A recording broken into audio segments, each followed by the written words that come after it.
서울시 약사회 한동주 회장에 대한 명예훼손 200만 원 벌금형이 대법원에서 확정됐습니다. 대법원은 지난 1월 27일 별도 변론 없이 한동주 회장의 상고를 기각했습니다. 이는 지난 2018년 서울시 약사회장 선거 과정에서 불거진 명예훼손 소송으로 허위사실 명예훼손의 내용을 담은 문자 메시지에 대해 최종적으로 유죄를 인정한 것입니다. 그동안 대한약사회 선거운동에서 지나친 네거티브 방식으로 인해 회원 간 화합 단절과 많은 혼란이 있었습니다. 이러한 풍토 개선과 건전한 선거운동을 정착하기 위해 지난 2018년 선거 규정 개정이 있었습니다. 당시 핵심 개정안으로 법원의 1심 판결에서 100만 원 이상의 벌금형 또는 징역형이 선고된 경우에 따르면 1심에서 즉각 당선 무효라는 조항을 신설했습니다. 이는 선거 기간 중 3심 재판까지 소요되는 시간과 범법자의 신분으로 3년의 임기를 모두 채우게 되는 불합리함이 있기 때문이었습니다. 한동주 회장도 본 조항 신설 당시 선거제도 개선위원으로 참여했습니다. 법원은 당시 한종주 전 서울시 약사회장 후보가 양덕숙 전 서울시 약사회장 후보에 대한 허위사실 유포로 명예훼손을 인정해 1심에서 벌금 300만 원을 구형했습니다.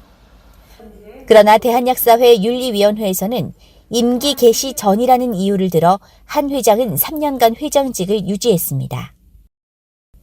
한 회장은 지난 3년간 상대 후보에 대한 비방으로 법원 약식 기소에서 300만 원 벌금을 받았으며 1심에서 벌금 300만 원, 2심에서 200만 원, 그리고 최종 대법원에서 벌금형 200만 원으로 확정됐습니다.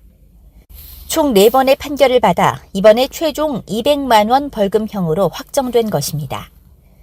재판장은 당시 판결문에서 명예훼손자 한동주 회장은 투표가 임박해 허위사실 명예훼손으로 선거권에 적지 않은 영향을 주었고 개인적으로 양덕숙 원고에게 피해를 주었다고 밝혔습니다.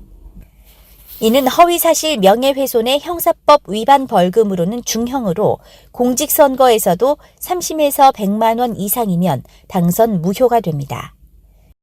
양덕숙 전 서울시 약사회장 후보는 현재까지 회원들과 피해자에게 사과와 구제 노력도 없었다며 오히려 무죄를 거론하며 임기를 채웠다며 이후 재판 과정에서 자신의 행위에 대한 결백과 허위 사실을 추가로 주장하며 피해자에게 2차, 3차 가해를 입혔다고 비판했습니다.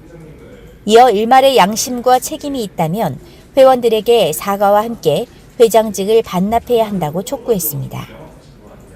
끝으로 양 전 후보는 이 사건을 교훈으로 향후 다시는 이런 억울한 일이 재발되지 않도록 약사회 규정을 합리적으로 적법하게 재개정하는 계기가 돼야 한다고 강조했습니다. 이번 법원 판결을 계기로 앞으로 약사회 선거가 후보자 간 깨끗하고 정정당당한 정책 선거로 치러질 수 있을지 귀추가 주목됩니다. 지금까지 K5 뉴스였습니다.